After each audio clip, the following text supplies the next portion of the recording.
Hey everyone, welcome back to the channel. Self Engineer K here, and today we've got some huge news to go through. We've got so much stuff to go through, so much cool things, so many confirmations. One of those, I'm sure you guys know what it is. I will touch on it later on, but hint, it is actually in my channel banner. So I did also want to go through the Binance NFT market release. We had that today as well, so there was some interesting stuff in there, and I just wanted to show just what I think moving forward, how it's going to affect VeVe. We also had another confirmation, not just the main one, Marvel, but we also had Mattel as well. So I just wanted to go through some of the brands with that. We also had the AMA yesterday, so I just wanted to go through some of the key takeaways. We had the release of the updated tokenomics blog on Medium under Ecomi. So I just wanted to share with you guys one of the key things that I picked up. And I asked Reese about it, and I think it's really, really cool, and it's going to be extremely bullish for OMI moving forwards. We did have to drop today, so I just wanted to share a little bit on that because we saw quite a lot of interesting price action going on. And I did just want to wrap up with the price for OMI today. So finally, we will actually not have a constant repetitive downtrend to go through. We do have something more interesting now. So firstly, this news was dropped today.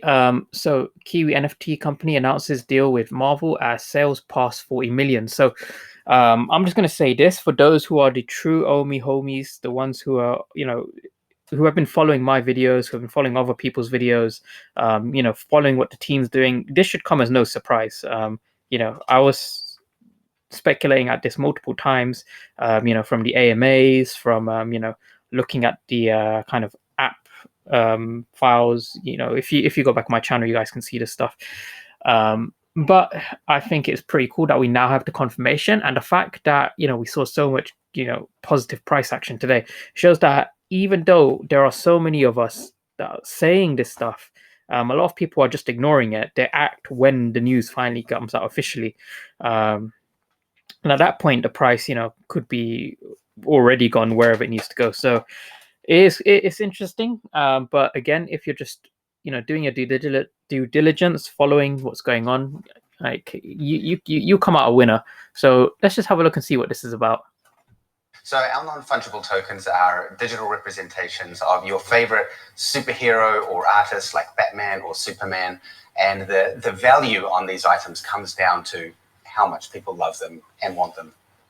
Like a Superman comic, for example, if you don't like Superman or you don't like comics, you won't be willing to pay much. But if you love both of those things, then you'll be willing to pay a very high price. That is the definition of non-fungible. Like in the same way that you could take a photo of the Mona Lisa, you could never sell that at Christie's, because why? You don't own it. You don't have ownership. And that is what a non-fungible token offers you when it comes to the digital realm. To date, since we launched in January, we've made just over 40 million New Zealand, and we have 340,000 users. They come from really all over the world, and they're a very, very diverse group of people. From young to old. Our newest partner, which we are very excited to welcome to the VeVe team, is Marvel, basically the king of superheroes, the king of comics. So we're really excited about having their IP coming on board the platform and offering fans a great experience. Our most successful NFT sale to date was the DeLorean time machine from Back to the Future. We had over 85,000 editions, and they all sold out within 30 minutes. Generating over $6 million.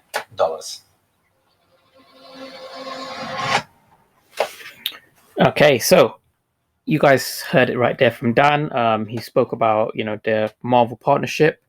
He spoke about, just where VeVe is going. And you know what?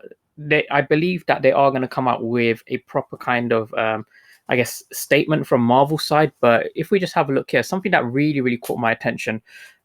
So NFTs are the most digitized. Okay, yeah. So Marvel Entertainment President Dan Buckley.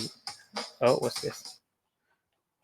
Okay, so Marvel President Dan Buckley. He said, VeVe was chosen because it understands collecting is about the experience just as much as the product. We look forward to extending that experience for our fans over the years to come, Buckley said. Now, first part of that sentence, he says VeVe was chosen. So chosen implies that they selected it from a, an array of various different platforms that they could have gone with. They could have made their own platform, as many people were suggesting. They could have alternatively gone with a competitor.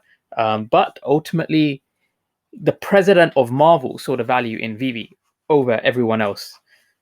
And that just goes to show that VeVe is doing something unique. A lot of people who, can't analyze or differentiate VeVe from their competitors very well. They just assume it's the same. Then yeah, they won't understand this. But if you're someone like the president of Marvel, who can clearly see, what it takes to grow your brand, your IP, and what VeVe can offer to help you with that, then it's a no-brainer. So that's the first thing. Like, the president of Marvel saw that VeVe was a better option than their competitors, or going the kind of creating your own platform route. Now, secondly, he did also say, we look forward to extending the experience for our fans over the years to come. Now, a lot of these times, when companies pitch, they may pitch stuff that isn't, at the time, maybe publicly known by consumers. So maybe they have already pitched to, Marvel what the future experiences could be like, because we've seen videos of when they were pitching the demo version of the VeVe app. So maybe they have been pitching, some of the more kind of VeVeverse sort of aspects, because we know that we are going to start getting more metaverse related stuff, a lot more kind of interactivity as we move into this realm of interoperability. So that is pretty cool. They spoke about the person who dropped like 70 grand on VeVe app collectibles. And yeah, they did also say here 340,000 users. Now, at the end of the year, I believe Reese said that the target is 1 million users, so about 3 times where we are right now. If we can get 3 times the user, and in that case, 3 times the market burn, then, I mean, I've been saying for the longest amount of time that you can't accurately model the burn rate of OMI, because there's so many things that they're going to just keep releasing that increases the burn. And when we only had primary market purchases, people were modeling OMI burn, saying it's going to take like 100 years to burn a significant amount. But then we got the secondary market, and then 2.5% burn for that.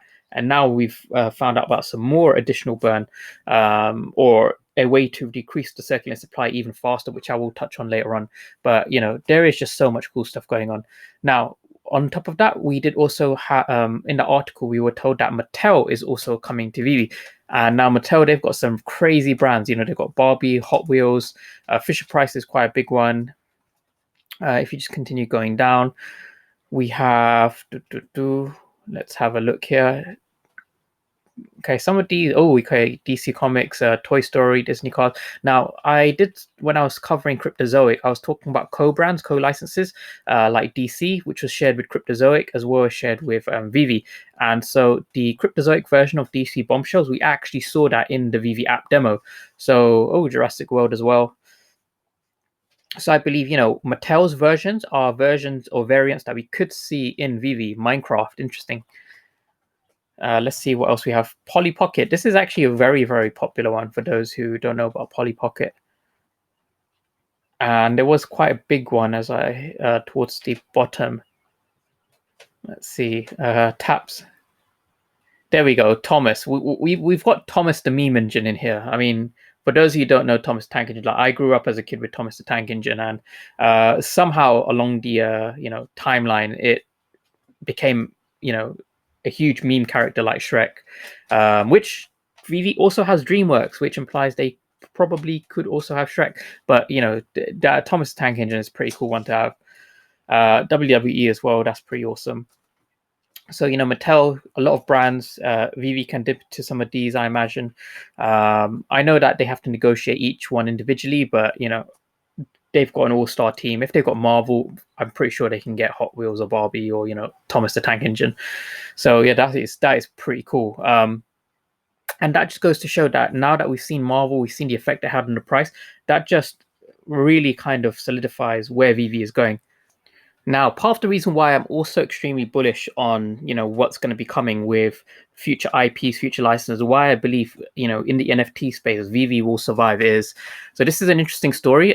So a few of you guys who kind of speak to me, you're already aware of this. So this is a from about 10 years ago, when I was a first year uni student. So that's me on the far right. And there's a friend of mine in the middle. And, fast forward 10 years later. So this girl here, you can kind of see her on the set of Hunger Games.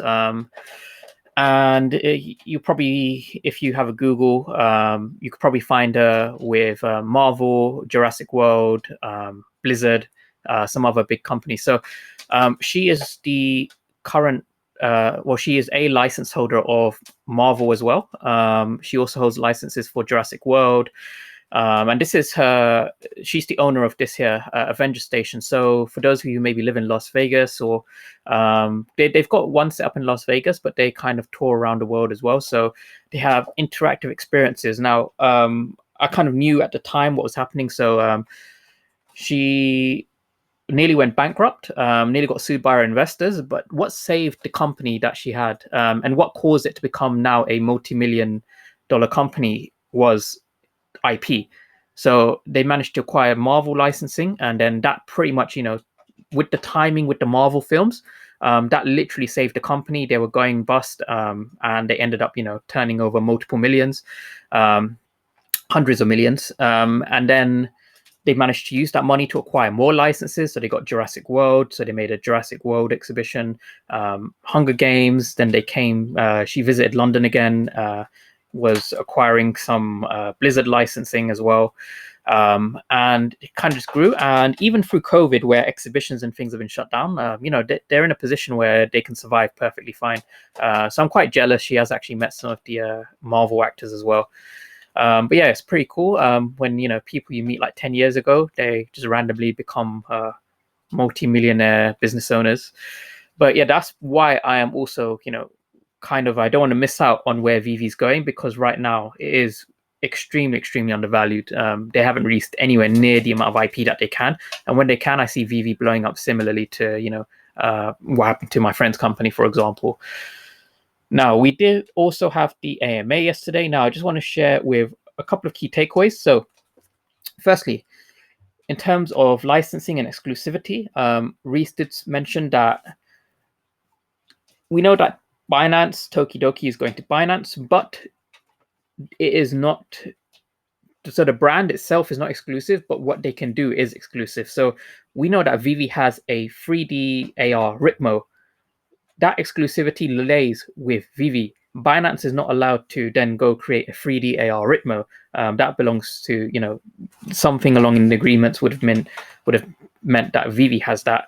What Binance can do is they could maybe make a 2D Ritmo poster, or they could do like a 2D Ritmo figure. So because VeVe was so early to the game, I believe that they must have, acquired a lot of the popular characters from these brands and licenses.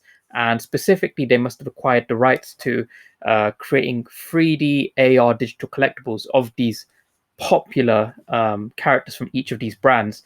So whatever's left, I believe, will be the kind of like the less popular one. And the way that they were able to figure out which ones were the most popular is obviously these guys are collectors. So for example, they knew that the Mike Mignola statue, that was one of the most popular ones, which is probably why they chose that as one of the ones to release on VeVe. These guys are not just, investors, not just business owners, they are collectors themselves. So they know just how this works. So I think that is really cool.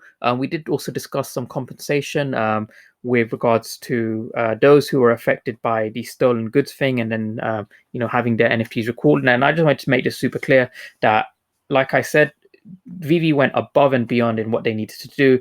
If you traded USDT for collectibles, they still refunded people, which is ridiculous.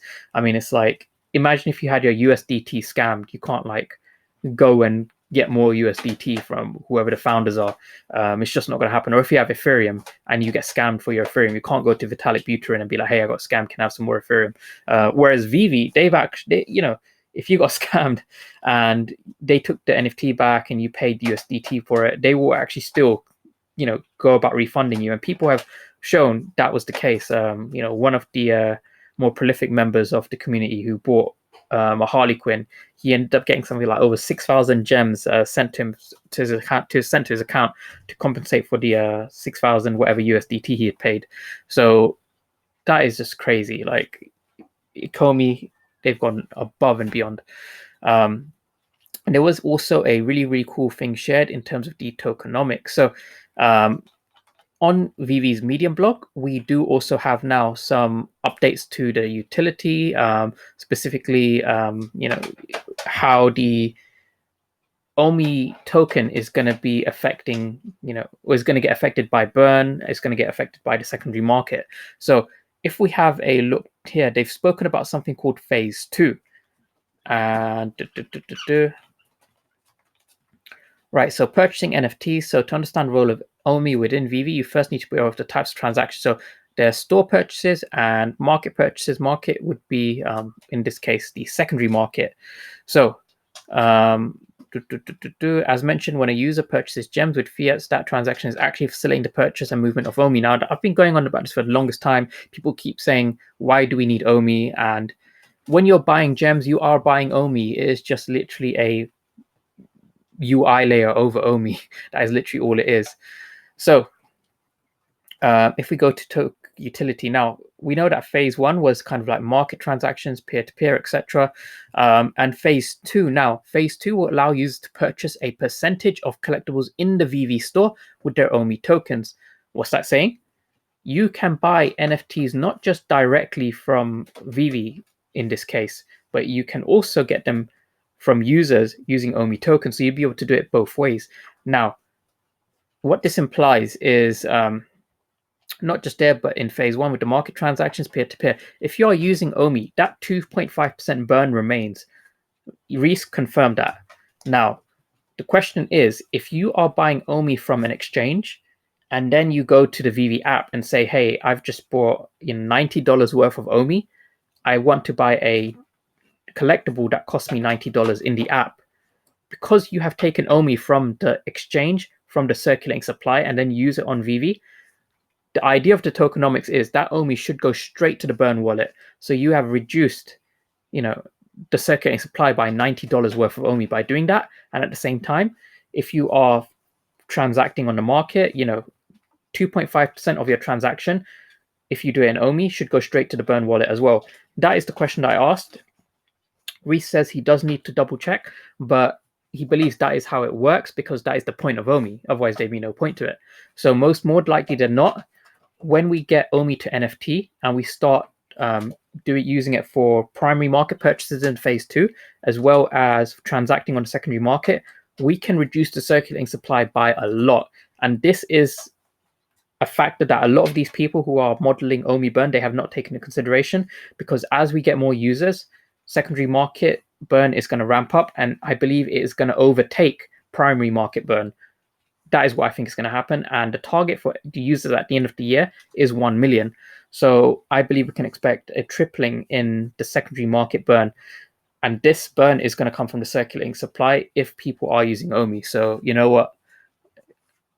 This is all stuff that was not included in people who are modeling the burn rate of OMI. So I believe, this is food for thought.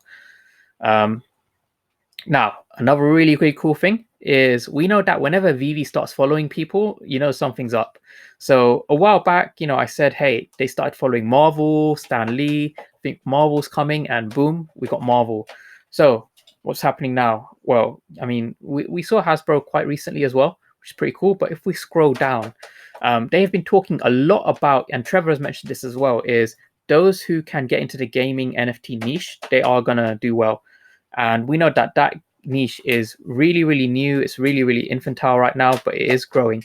And interestingly enough, they have started following IGN, and they have also started following Nerdist. So IGN, you guys should already know, is to do with kind of video games, movie, TV, comics. Nerdist is also to do with TV, movies, books, sci-fi, fantasy, all of that good stuff. So I believe we could look to see some kind of collaboration, partnership, something related to IGN and Nerdist coming up in the future. Again, they haven't kind of like said anything officially, but it's come to the point now where, if you look at who they're following, they're following Givenchy and LVMH. That came out officially. Marvel, they were following it, and then eventually it came out officially today. IGN, Nerdist, they started following them. There's going to be something big that's going to happen. And these are big names. Like, I mean, the people that they've been following, at the start, they wanted to keep it low key. They wanted to use the smaller brands. So they're like, hey, you know what? We have like Tokidoki, etc. You know, the kind of lesser known ones. And now people know what IGN is. I mean, this is really, really starting to grow. And they're still at the early stages. Like the biggest stuff is not going to be revealed yet. It is not going to be dropped yet. So, you know, they are ramping up, and we haven't even seen Roger and Cohen do their thing. So I think the way that they market is going to be beyond anything we've seen in the crypto space, way beyond, you know, paying some YouTubers to promote your coin. So I think, you know, we've got some huge stuff to look forward to in this project. Now, on the point of the NFT market space on Binance, so Shimon Legno, he did post this, and this is an image of the Binance Unicorno. Now, I did have a look at the drop. So someone posted the drop live, and you can kind of see what happened here. So let's just take a look at this. 4 секунды. Я не знаю, сколько NFT, по-моему, одна. Так, купить, бля, максимально 100 штук. Бля, я 100 штук купил случайно. So you can see that he's put in 2,000 BSB USD. He tried to buy 100 of these mystery boxes, but you can see in the top right, he got an error. Системная ошибка. Все, у меня сломалось. Нет? А, все, купили все? Ну просто за секунду sold out, пацаны. Okay, there you go, sold out. And for those of you who remember kind of the VeVe days where you would kind of lag and your transaction would fail and then it would show as sold out, like that's pretty much what these guys have been going through. Every video I've seen of people trying to purchase this, exact same thing happened. They try clicking, sold out. It'll be interesting to know if Clockgate works on Binance. Maybe they could have used Clockgate to you know, get a little bit of an advantage. But yeah, now that goes to my point. Outside of, you know, these mystery boxes, so I'm here on the Binance market space, you know, sold out, I can't buy this. The unicornos, or the version of the unicornos that Binance has, they'll most likely be different. The variants will be different to what we have in VeVe. If they are the same ones, then the type is different. I believe it won't be a 3D augmented reality collectible. It'll probably be, you know, something that's 2D or, you know, different.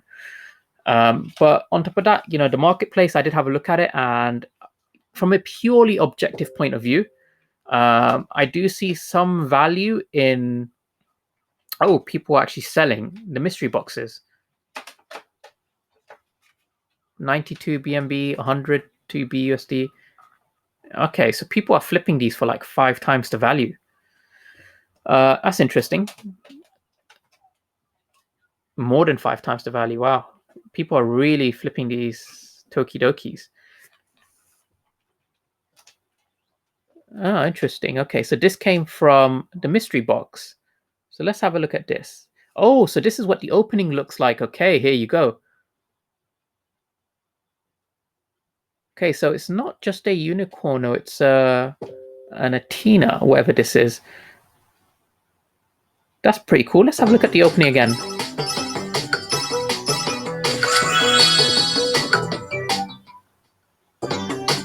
Okay. So they got the music, they got the unboxing. I think that's pretty cool. Okay, so let's have a look at the marketplace. So we see we've got this juice carton for 25 BUSD. Kaiju Tokimon. That's pretty cool. For those of you who probably have already seen him, you probably have already seen him if you use VeVe. So he's like the dinosaur looking, pops up on the kind of screen sometimes.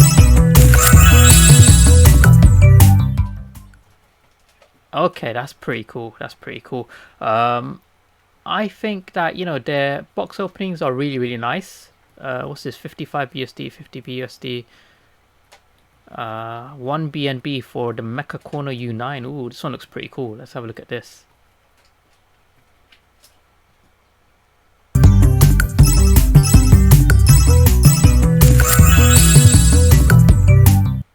It's like a cross between a Gundam and a Unicorno. So that just goes back to my point, is when it comes to exclusivity, we know that VeVe, Ecomi, they've probably negotiated, you know, the rights to certain variants of these unicornos, and certain formats. So a 3D digital collectible AR Ritmo, you're probably only going to see it on VeVe. You might see a 2D Ritmo on Binance or wherever, but again, they've kind of negotiated these exclusivities, and obviously, since they had such a huge early mover advantage, they were doing this back in 2017. I'm pretty sure they must have, especially with their experience in licensing and relationships that they already had, it probably, they must have cleared out hundreds of licenses and gotten the best of the best, and the best characters, IP, properties from each of these licenses. So that is pretty cool, but not gonna lie, like, that is a pretty cool mystery box opening. I'm pretty sure that VeVe's one is also gonna look equally as impressive, because Trevor, he did work on mystery box openings for the Riot card game. So again, I think we've got some pretty cool stuff to look forward to. Now, we did also have the drop today, so I managed to get the ultra rare, although the ultra rare's value dropped massively, which is quite interesting. It just goes to show that, again, like I said, IP truly matters. The edition numbers weren't that high, 2,888, but the price came down close to retail. I saw the def going for less than 120 gems. It's like, less than 30 gems from retail. And when you factor in the fees and stuff, it's barely 20 gems above retail. So, Harley Quinns, they were going for about 10 gems below retail. So, yeah, you could probably have picked up the full set for close to retail if you had gotten it right at the bottom. But to be honest, I'm very, very impressed with def. Really good detail. The syringe, I believe, is missing from a hand, but we may get we might get accessories, and I believe we could get an accessory syringe, which would be pretty cool. Harley Quinn looks really, really cool. Cool fact, on her belt, she has Batman's utility belt. So if you zoom into that, you can see the Batman, the Bat logo. But yeah, my showroom definitely does need to be reorganized. But, I'm pretty happy with the progress that I've made. So shot this outside, pretty cool. And yeah, I am looking forward to getting an Iron Man in there. That's what I'm looking forward to. Now, lastly, what I did want to touch on was just the price of OMI for today. So saw some pretty cool stuff. Finally, we are not on this constant downtrend.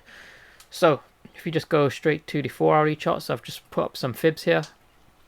Now, we were trading below this fib line. We were on a downtrend, and like I said, we were going to either trade sideways or just continue downwards until we got some solid news of some type, and that's what we had today.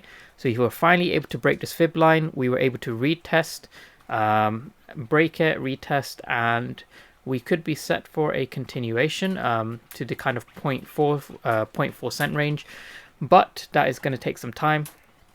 What we did see is a pretty good confirmation. So we managed to break 0.2 cents, and we had a huge sell-off, came back down to 0.17, and then we had another huge buy back up to 0.2, sold off again to 0.19, and then we have another buy back to 0.2.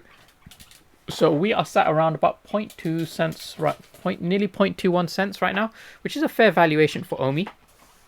I felt that, the 0.1 cent region kind of approaching there was just way too oversold. OMI has solid fundamentals, it's got a solid team, solid fundamentals, solid product. They're capturing a new portion of the market, which is the non-crypto people. They're approaching it in a new way. The NFT market is very, very infantile. And the last time I felt this way about a company where they were doing what Ecomi is doing in terms of innovation, in terms of having a solid team, capturing a new market, that was Tesla. That was quite early on. And you guys have seen how Tesla's done. And Tesla is most of my portfolio, is most of my holdings. I kind of always go on about Tesla, but Ecomi could end up being my top holding if OMI does explode, but I see Tesla being kind of like my main holding. And to be honest, I do feel very similarly about Ecomi, just where they're going. So I'm pretty positive. But on that point, in terms of cool stuff, I do have the upcoming AMA with Reese this Saturday, so I did ask if anyone wants to send questions in, you can leave those in my YouTube or Twitter. I will be filtering those questions for questions that I haven't been asked before, don't already have the answer. So if you're going to ask the same repetitive stuff like when Binance, then I'm not going to ask that. but I do also want the questions to be somewhat appropriate. So if it's a new question but not one that Reese, is equipped to answer, so something that's probably more for the CTO, for example, then we may not be able to answer that one. But I do already have a cool amount of stuff to go through. And like I said a while ago, I did want to do this AMA, but kind of ideally wanted to delay the AMA until Saturday, just because with the the Marvel stuff, for example, we'll have more stuff to talk about, and obviously we are going to be covering some other cool stuff. So definitely stay tuned for that. Subscribe to keep updated with all that stuff. And yeah, that's pretty much everything I wanted to go through with you guys today. So thanks so much for watching.